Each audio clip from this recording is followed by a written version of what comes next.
Salut à toutes et à tous, j'espère que vous allez bien et que vous êtes en pleine forme. Aujourd'hui, on va parler de Fall Guy, le nouveau film de David Leitch. David Leitch, le réalisateur d'Atomic Blonde, de Deadpool 2, de Bullet Train, film qui a pas mal divisé. Pourquoi j'insiste bien sur David Leitch? Eh bien parce que David Leitch a démarré à Hollywood non pas comme réalisateur, mais comme cascadeur et chorégraphe d'action. Et son film, Fall Guy, parle avant tout de cascadeur et de chorégraphe d'action. Cependant, n'y voyez pas spécialement un film autobiographique, Fall Guy est avant tout une adaptation. L'adaptation d'une série télé du début des années 80, L'homme qui tombe à pic. Bien évidemment, le film ne va pas vulgairement copier-coller la trame de la série, il va proposer autre chose. L'histoire de l'homme qui tombe à pic, c'est Cole Seavers, un cascadeur d'Hollywood qui exerce le métier de chasseur de primes lorsque le cinéma lui fournit pas assez de travail. Et concernant Fall Guy, le seul point commun qu'il y a avec l'homme qui tombe à pic, c'est le nom du personnage principal, incarné par Ryan Gosling. Cole Seavers, un cascadeur et chorégraphe d'action qui est engagé sur les plateaux de tournage pour doubler un acteur incarné par Aaron Taylor Johnson, anciennement Kick-Ass et prochainement sans doute James Bond, normalement. C'est lui qui fait les cascades à sa place, qui se fait tirer dessus, qui se prend des explosions dans la gueule. Et le truc, c'est que Cole Seavers a un crush avec la réalisatrice des films de Tomb Raider,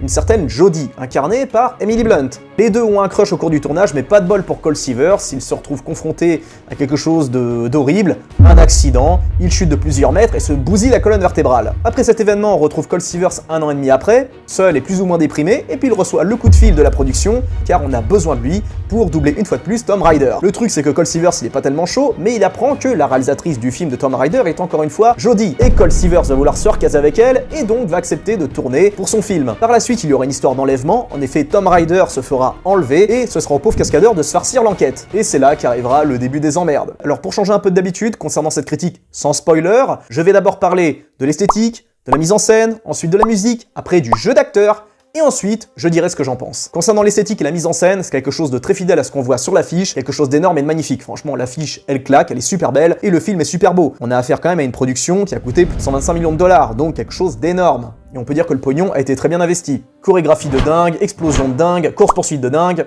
Bref, ils ont géré. Ajoutez à ça que l'histoire se situe principalement à Sydney, en Australie, chose qui est mine de rien assez rare, alors que pourtant c'est une ville qui est très photogénique, qui est très belle, c'est peut-être une des plus belles villes du monde. Ce qui est intéressant avec Sydney, c'est qu'on a affaire ici à une ville hyper moderne, mais située dans un environnement semi-tropical. Je trouve ça original, personnellement, de situer ce film dans cette magnifique localité. Donc concernant la photographie, la mise en scène, l'image en général, c'est quelque chose de très propre, très léché, bref, c'est juste magnifique. Concernant la bande-son, on a affaire à une BO typique de film d'action, avec des styles divers et variés, mais on a surtout droit à beaucoup de musique rock, des musiques remixées, on a pas mal de sons des années 80, style Kiss, Guns N' Roses, des trucs comme ça. Donc ça, c'est un film qui plaira sans doute aux musicos et aux rockers. Concernant l'acting, j'ai rien de spécial à dire. Bon bah, on a ici affaire à Ryan Gosling qui se donne à fond, comme d'habitude, qu'il a aussi entre l'action man et en même temps le bouffon. On voit bien qu'il a appris pas mal de patterns, pas mal de mouvements pour se déplacer, pour se réceptionner, ce genre de trucs. Mais la palme, j'estime, revient à Aaron Taylor Johnson, qui a un rôle quand même assez particulier. Concernant la timeline du film, on a affaire, oui, à un film de 2 heures, mais c'est 2 heures qui sont plutôt correctement condensées, il n'y a pas de temps mort, ça se succède, on va dire, de façon assez rapide, de façon limpide, et en termes d'action, autant le dire, on est là pour ça, il y a ce qu'il faut. Chorégraphie avec une meuf qui se bat avec un sabre, baston dans une boîte de nuit, fusillade en appart, course-poursuite dans les rues de Sydney, et bien évidemment, multiples scènes d'action sur les plateaux de tournage de cascade, parce que je rappelle que l'histoire se déroule avant tout sur un plateau de tournage qui met en scène un film qui a un mix entre Dune et Mad Max, Fury Road, assez particulier. En tout cas, niveau photographie, niveau jeu d'acteur, niveau mise en scène, pour moi, c'est nickel.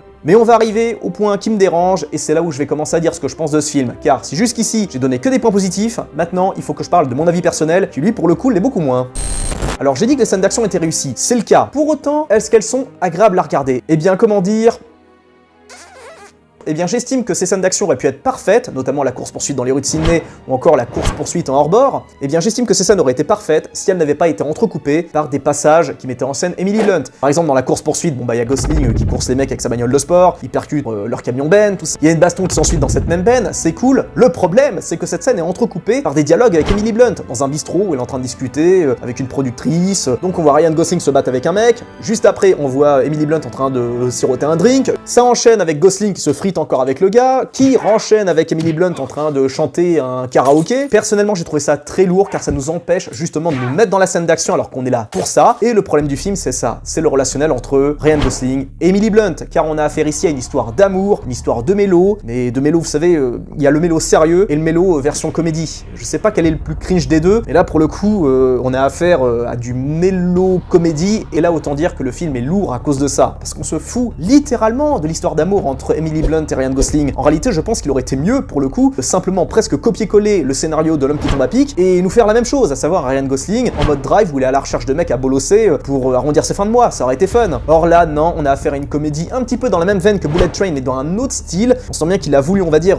David Leitch a voulu réparer un petit peu les erreurs de son dernier film, mais sauf que ça prend pas plus, ça le problème. Franchement, le passage de la course-poursuite à Sydney était surréaliste. On voit des cascades de dingue dans les rues de Sydney, mais ça casse sans arrêt avec Emily Blunt qui est en train de discuter, qui est en train de tchatcher avec sa productrice, ou avec sa collègue, je sais plus. Franchement, je sais pas si vous vous rendez compte, on avait affaire à une course-poursuite dans Sydney super bien travaillée, super bien carrée, et franchement elle est géniale, mais c'est cassé par ce passage où on voit Emily Blunt en train de jacter, ça ne servait à rien. Sans parler de son numéro de karaoké où elle chante sur du Phil Collins, je crois, un truc super romantique, enfin bref. Ouh. Et il n'y a pas que cette scène où on a droit à ça. Par exemple, il y a l'autre passage, pareil, la course-poursuite en hors-bord, où même chose, Gosling peut pas s'empêcher de passer un coup de fil à sa meuf, justement à son crush, pendant qu'il y a des mecs derrière qui sont en train de le calacher à coup de M4, enfin c'était lourd dingue. Même chose concernant une autre scène d'action où pareil, il peut pas s'empêcher d'en faire des caisses niveau humour, et alors en soi, j'ai rien contre l'humour quand on fait ça une fois ou deux dans le film, mais quand c'est systématique, ça commence à devenir stressant, quoi. Et c'est principalement ça, pour moi, le gros reproche que j'ai par rapport à Fall Guy, c'est que ça veut trop jouer sur l'humour, ça veut trop jouer sur l'histoire, la love story entre Gosling et Emily Blunt, et personnellement, c'est pas ça que je voulais voir. Gosling, moi j'attends qu'une chose, c'est qu'il revienne dans des rôles sérieux, comme il nous avait donné, par exemple, dans The Place Beyond the Pine, Drive,